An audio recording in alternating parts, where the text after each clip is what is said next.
hal-hazırda Körçay Dövlət Təbiət Qoruğundayam.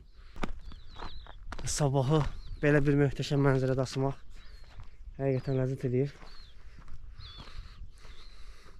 Yəqin səsləri eşidirsiniz siz də. İndi kameramı götürmüşəm. Müəyyən məntəqələrdə müşahidə aparmaq üçün hərəkət edirəm.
Batinkama qədər içəri salacam ki, çünki çöl gecə çox təhlükəli olur.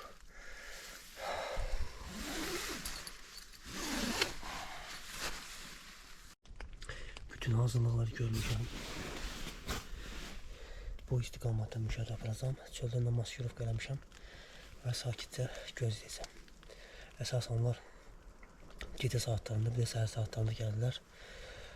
Hərəkət olan kimi işıqdan istifadə edib ərazini müşahidə altında saxlayacam.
Ərazidə hərəkət edərkən çox diqqətli olmaq lazımdır, çünki yırtıcı heyvanlardan çox ərazidə olan ilanlar və həşəratlara diqqət etmək lazımdır.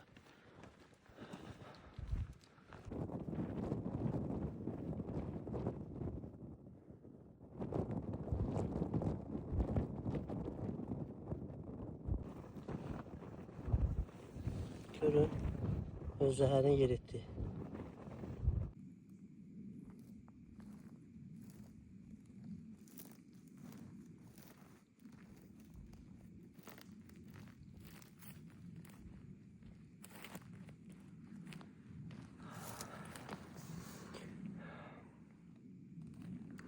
Yırtıcıların hərəkət elədiyi bir zamanda müşahidə aparıram. Əsasən qamış pişiyi və tülkü, çaqqal izlərinə rast gəlmişəm.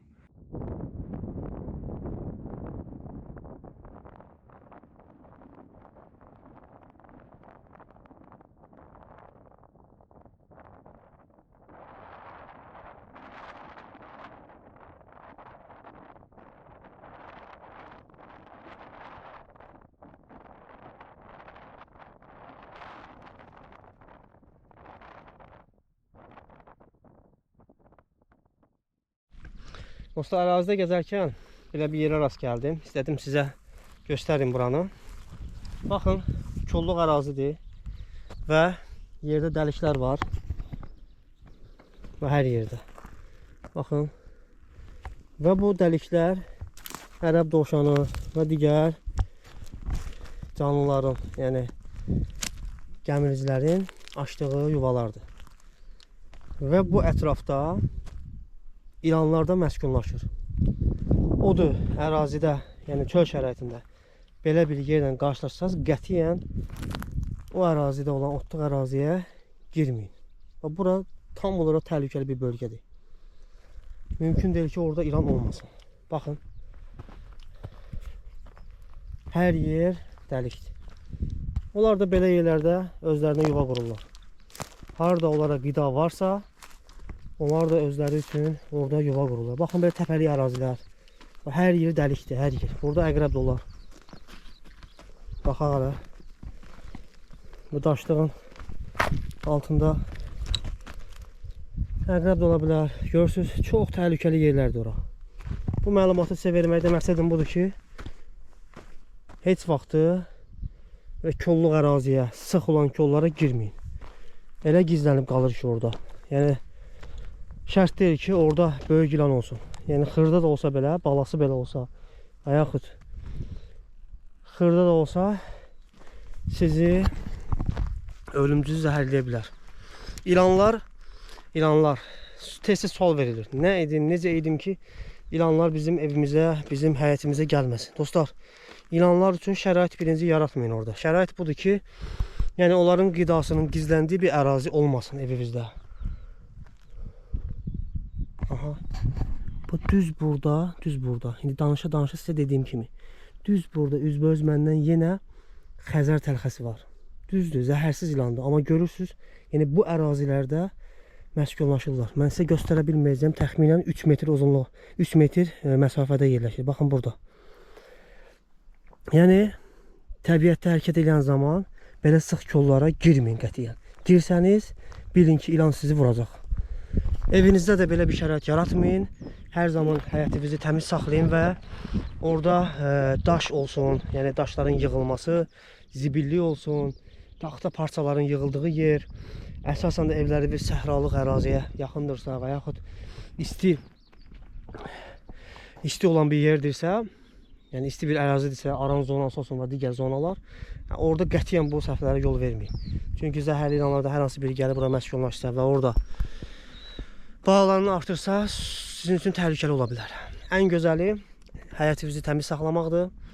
Həyətinizdə köhnə tikililərdən qurtulmaqdır. Belə. İndi mən görüm yaxınlaşa bilsəm buna yaxınlaşıb sizə göstərəcəm bunu.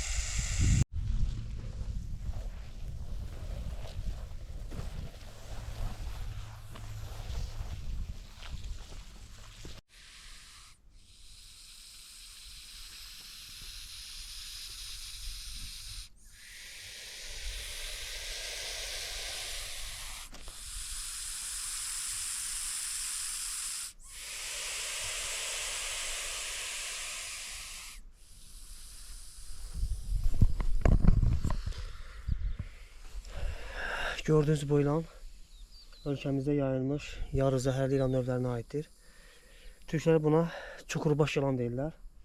Bu kələz ilanıdır.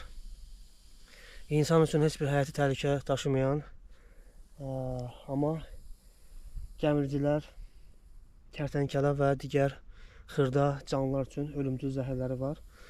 İnsanları dişləyib eləsə, insanlarda bəzən allergiya yol aça bilər. Təxminən boyları 2 metr olan bu ilanları ölkəmizdə səhralıq ərazilərdə müşahidə edə bilərsiniz. Əziz dostlar, burada 2 ilan növü var. Bu Xəzər təlxəsidir. Bu isə kələz ilandır. Kələz ilan yarı zəhərli ilandır. Xəzər təlxəsi isə tamamilə zəhərsiz ilandır. Amma özünü müdafiə eləməyinə baxsanız, adam həqiqətən qorxur. Əsasən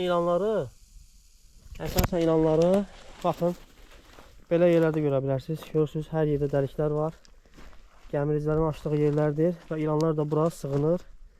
Həm onlarla qidalanır, həm də onlar belə yerlərdə gizlənirlər. Ərazidə hərəkət edən zaman belə yuvaların ətrafında olarkən diqqətli olun. Səhvən sizi həlak etməsin. Bəli dostlar, düşünürəm ilanlar haqqında verdiyim məlumat sizə faydalı olacaq. Çünki mənim məqsədim heyvanlarla bərabər sürünənlər, quşlar və digər canlıları isə tanıtdırmaqdır. Belə olduğu halda bizə dəstək olaraq səhifəmizi izləyə bilərsiniz, kanalımıza abunə ola bilərsiniz. Çünki sizlər üçün bir-birinə maraqlı videolar çəkmək bizə həqiqətən çox xoş təsir edir. Belə dostlar, artıq hava qaralır, ərazidən uzaqlaşmaq lazımdır. Çünki çox təhlükəli zaman əsasən gecələrdir. Gecələr təbiətdə, çöllükdə, səhralıq ərazidə hərəkət edərkən çox diqqətli olun. Çünki hər an zəhərli bir ilanı basa bilərsiniz. Çünki zəhərli ilanlar adətən gecələr, təkcə zəhərli ilanlar yox, digər ilan növləri də adətən gecələr ova çıxırlar. Çünki o vaxtı ərəb dovşanından tutmuş bütün xırda heyvanlar, nə bilim həşəratlar və digər canlılar hərəkət eləyir. Onlar da bundan istifadə edib, onlarla qidalanıb və yaşayırlar. Belə dostlar, oldu, görüşərik.